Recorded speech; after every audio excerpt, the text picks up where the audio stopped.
السلام عليكم ورحمة الله وبركاته. أهلا بيكم في كل شيء وليه حل. أنت عليك مشكلة وإحنا علينا الحل. يلا بينا نبدأ حلقة النهاردة.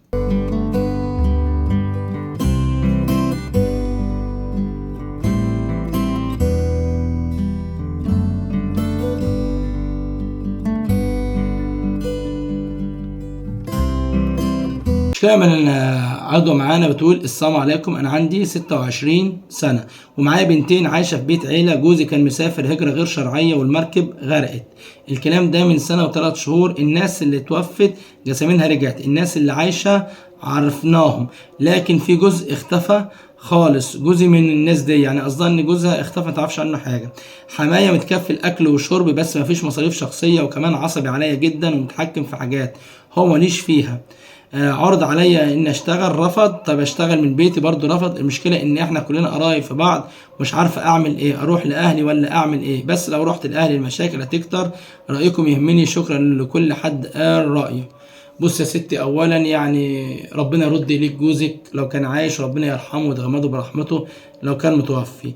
يعني افهمك حاجه، الموضوع صعب جدا عليكي، بس صدقيني اصعب على ابوه. يعني والده اللي بيعمله دوت، يعني ما هو ما اخطاش. يعني ما ينفعش اقول الراجل خطا، يكفي ان هو الراجل متكفل بمصاريف الاكل والشرب. اما بالنسبه للاهتمامات الشخصيه والحاجات التانيه، طب ما هو يعني ما دي برضه تقع على نقطه ان هو يعني الراجل دوت ابوه معاه قد ايه، يعني حالته ايه، حالته الماديه ايه، ما حالته ميسور وهو بيبخل عنكم. دي قصه انت مش موضحاها. لا، الراجل ظروفه قد كده فهو على قد استطاعته، فانت دي مش موضحاها. بس صدقيني يعني الراجل يشكر. الراجل انت مهما عملت مش هتقدر تخش جوه قلبه، ما تعرفش ايه الاحساس اللي حاسه لما يكون ابنك مش عارف عنه، عايش ميت. فهو صدقيني يعني الراجل دوت اللي هو عامل دوت حلاوه روح، عايش في صدمه. فلازم تكون انت واقفه جنبه، لان الوقت دوت زي ما هو صعب على ابوه، زي ما صعب عليك صعب على والده. فما قدامكيش حل غير احنا نصبره، وادعي يا ربنا ان شاء الله يرده لكم سالم غانم عشان خاطر اولاده. اما مش موضوع ان انت تروح لاهلك، فصدقيني ده مش حل. ان زي ما انت بتقولي هيحصل مشاكل وكده، فانت في غنى عنها. فمعلش اعتبريها ازمه، وباذن الله باذن الله تزول. وزي ما قلت لك ادعي كده، وان شاء الله باذن الله ربنا يرده ليكم سالم غانم. اللهم امين يا رب.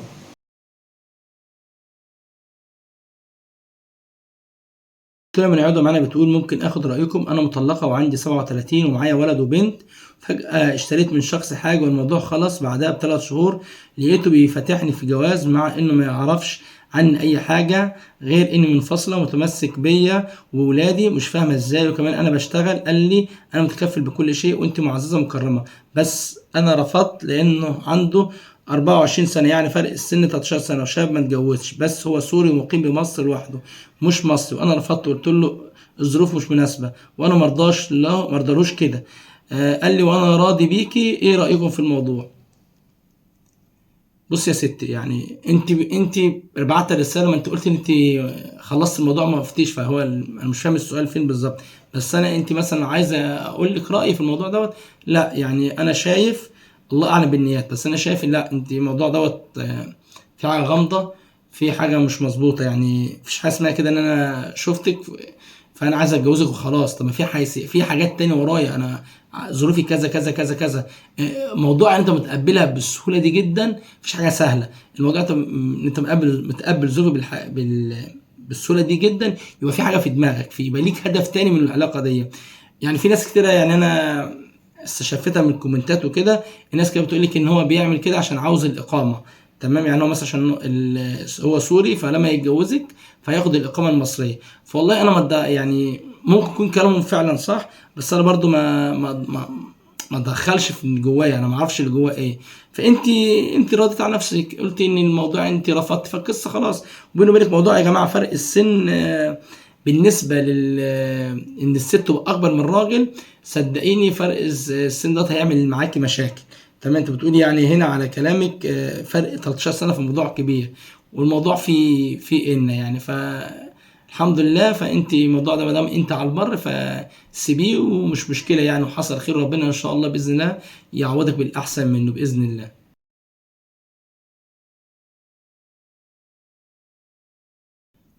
معانا مشكله من العدوى بتقول محتاجه رايكم في موضوع. انا متجوزه بقالي سنه، انا وجوزي خدنا بعض على حب، بس اهلنا كانوا رافضين الجواز نهائي.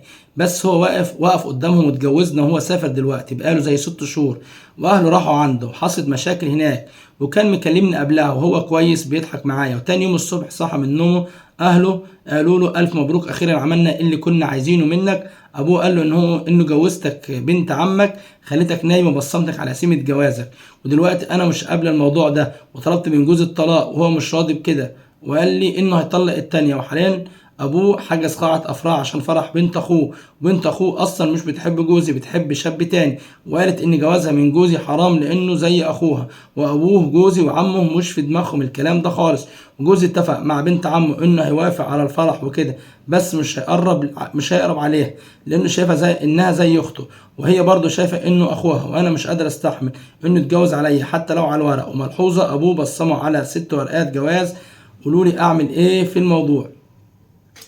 بص يا ستي، يعني القصه دي غريبه شويه، يعني القصه دي تحس انها فيلم هندي. تمام.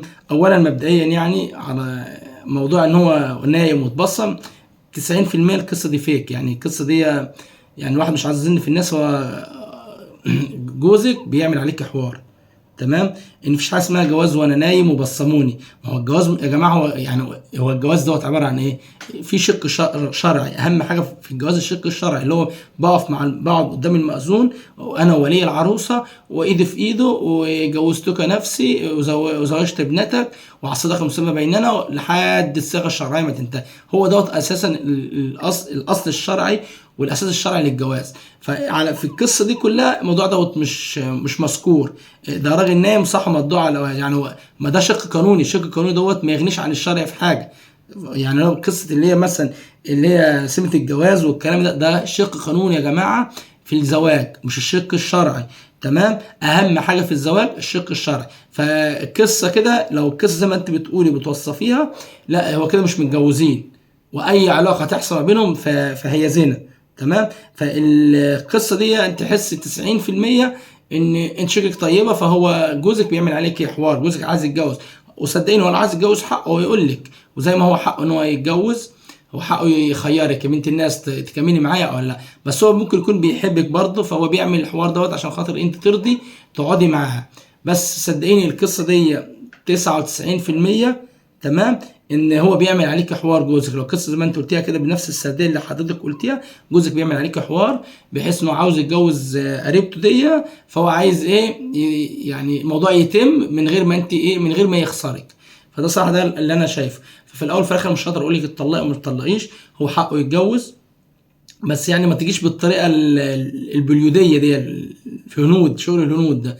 فهو حق عايز يتجوز، بس انت برضه حقك تكملي معاه وتنفصلي. وصدقيني يعني حتى لو في الاول في الاخر محدش هيقدر يفيدك، ده قرارك انت.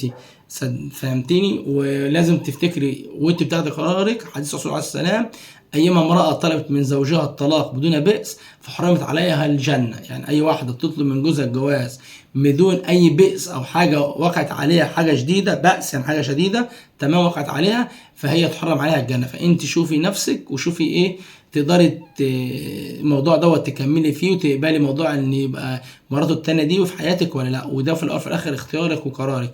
يا رب اكون فدتك وربنا يقدمك اللي فيه الخير.